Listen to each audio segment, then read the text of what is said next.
Good afternoon and welcome to Leeds Hacks News. I'm Ben Dinning. And I'm Abigail Johnson. Here are today's headlines. Tuning out. The music venues that fear they could close due to lack of funding. Feeling hot, a forget-me-not firework on hospice grounds.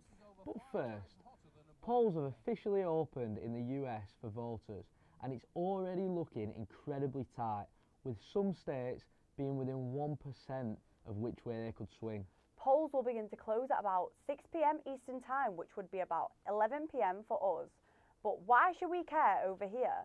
We can now cross over to our reporter Oliver Jackson Bolton, who is in the heart of Leeds.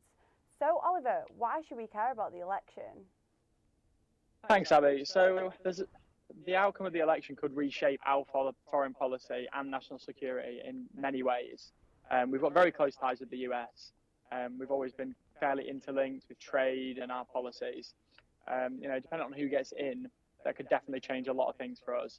For example, Donald Trump, he said that he would maybe change the tariffs on exports into America, which we have a lot of, and that would definitely have a big economic impact on us.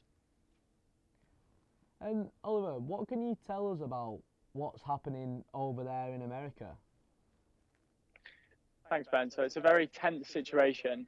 As we saw last year, a few years ago, the Capitol Hill riots, when Donald Trump didn't get back into office, there was obviously a lot of volatility and escalation that went on in the country. There's a lot of different policies in the air: abortion rights, gun control, variety of things from both sides, and a lot of different opinions flying around. We spoke to Taylor Unland, who told me and Flynn his thoughts on the election. I know what Trump has been saying is a very America First policy, not a very cooperative one necessarily with other governments, that he doesn't see as somewhat useful to him or America First, which, to be fair, if I'm not going to live in America, it's hard to, I don't want to see America completely turning away if that means I can't go home or move as freely back and forth. It's just, it throws off the status quo of sort of how America has fit into the world for quite some time. So when can we expect the results, Oliver? To hear something. We should be getting the polls through now. We've got the ones for New Hampshire who's starting. They're looking a lot more 50-50 than expected. So the result is very much up in the air. The predictions could be wrong. We'll see. It's a tricky one. Well, thanks for that, Oliver. That was Oliver Jackson Bolton reporting from the centre of Leeds. Next today, and the government have announced that for the first time in 8 years, students will see an increase in university tuition fees. From next year, fees will go up by £9,535 in line with inflation, with maintenance loans rising to 3.1%, putting students under even more financial pressure. Jacob Grattage reports. Universities have said that the higher fees are a cash injection to assist with their most immediate financial challenges. Some university staff believe the tuition rise is a tough pill to swallow. It's not ideal, but the money has to come from somewhere, and if we're going along with the structure that we currently got, then that's a right decision. I want to see tuition fees scrapped altogether and for education to be free at the point of access. Student bodies, like university student unions, aren't completely on board with the decision. There was a time when the whole system was funded, self-funded, like government funded, and there was a thing of maintenance grants. I would say if government can bring those grants back instead of maintenance loans, I would say that will be a thing that can encourage more of students going out and studying. Students feel the decision is unfair. No, it's not fair because it's already so expensive, so it shouldn't have to go up anymore. It should be going down, if anything.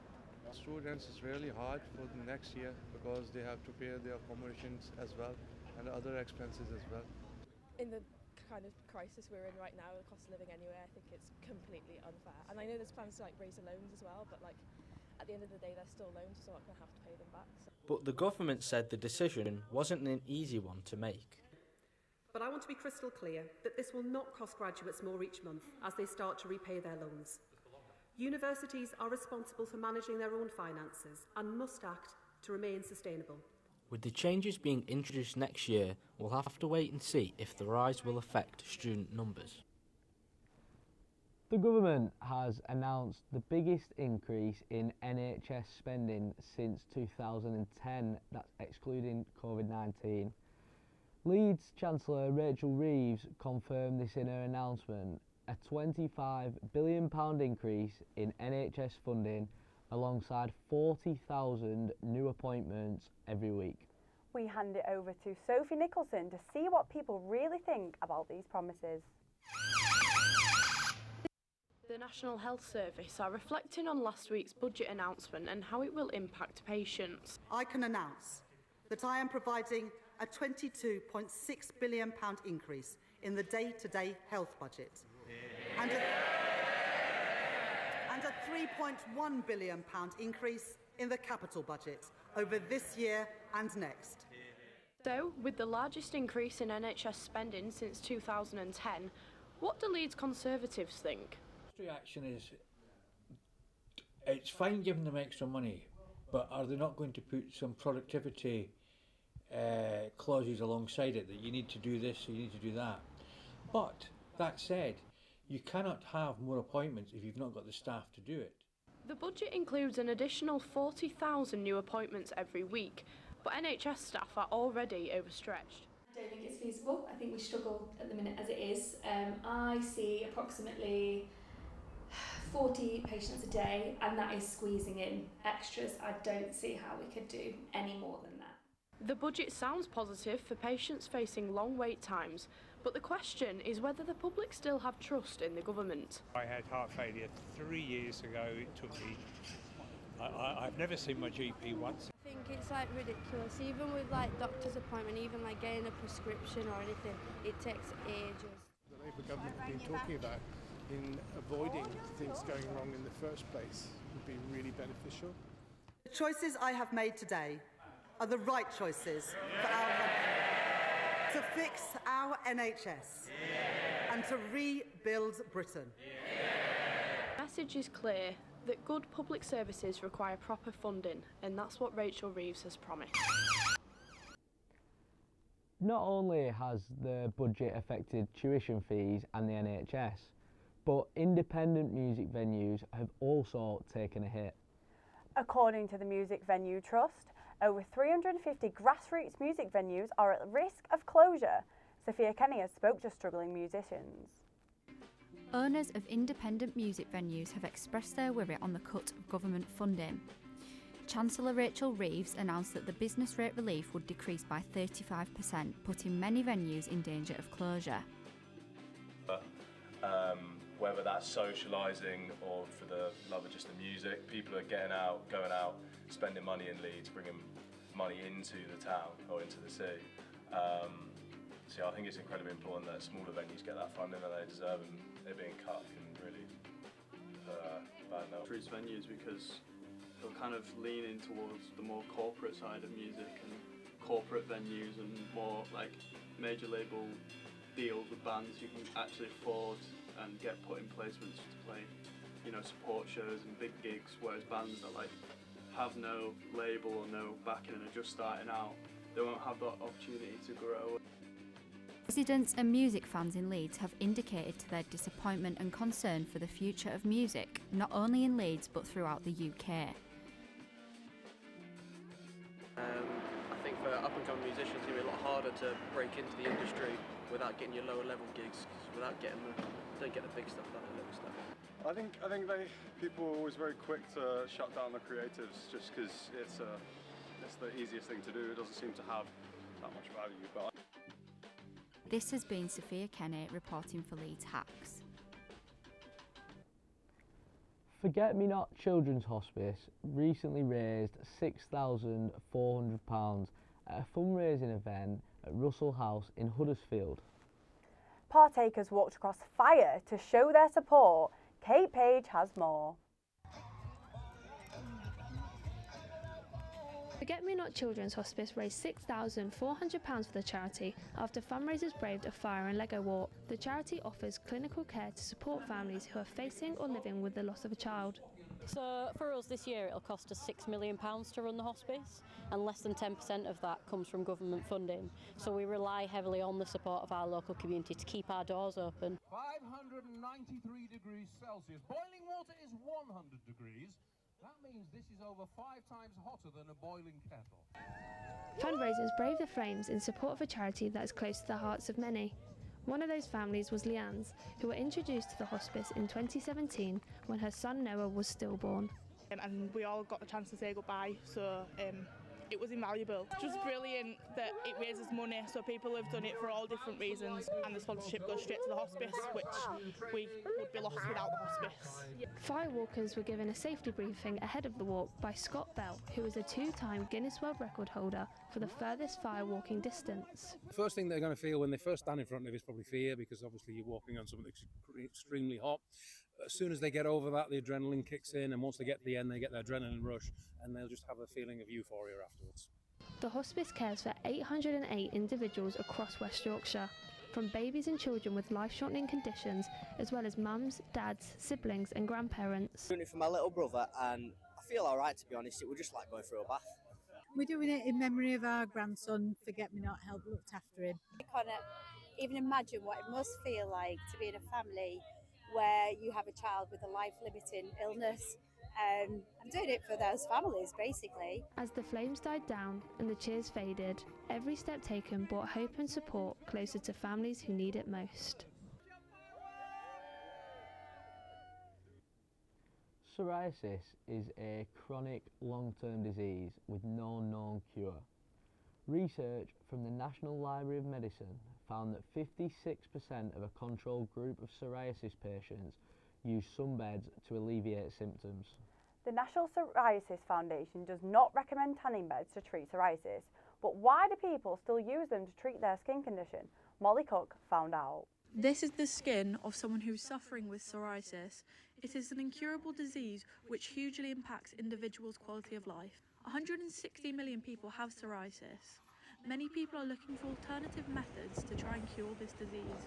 I spoke to Nadia Verb about her struggles with psoriasis. It's difficult, especially at this time of year, because it gets a lot drier and a lot more painful, and it's also very inconvenient when you're wanting to wear certain clothes and it's on show, or if you've got a flare up, so yeah, it's slightly frustrating. Some bed shops are promoting their beds as a cure for psoriasis. The National Institute of Health rebukes these claims, but the sunbed shops are continuously recommending UV light treatment as a cure. I spoke to former sunbed shop assistant Neve McWay. The individual people at the sunbed shops, I don't know how much blame you can place on them, because they're not going to be scientists, they're not going to be trained in this, they're just regurgitating what they've been told. But I think generally it's kind of cruel, because you're kind of promoting people and encouraging people to pay money to use your beds because they think it's going to better their quality of life. I wanted to get a medical opinion, so I spoke to Dr. Kumar. One individual who has psoriasis has gone to a sunbed and is helped, but like I said, that would be just an individual experience. It might be a case if you to take 100 people with psoriasis and they all were to use sunbeds, that might only work on maybe 20 people. I've got a few friends that suffer with eczema and they use sunbeds for that, and I think it's really helped clear up their skin.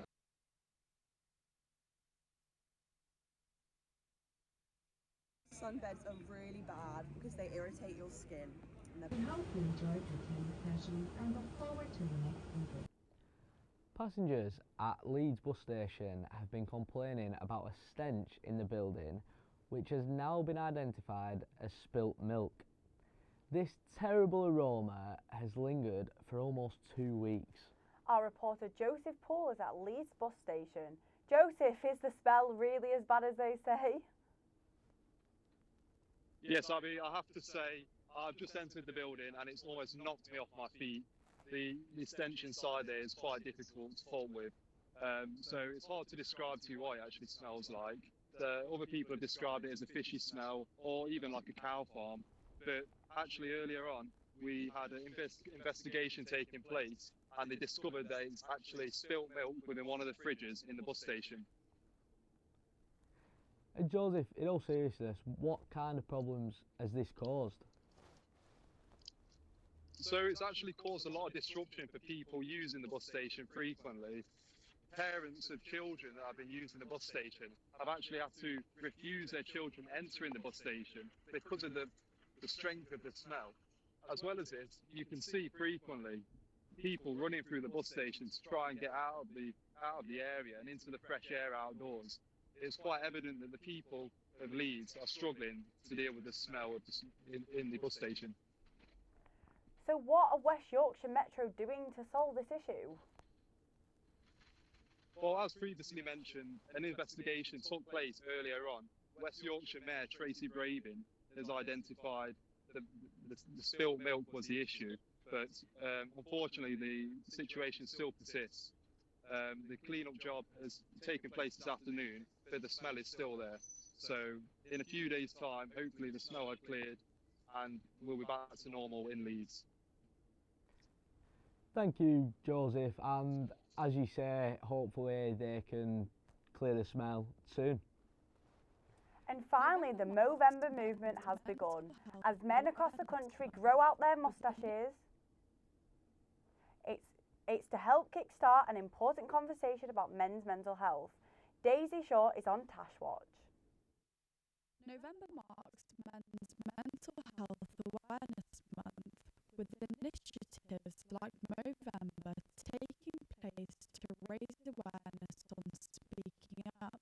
Men are probably less likely to talk about feelings, probably less likely to seek support as well, and less comfortable, I think, with things like counselling or kind of seeking talking therapies.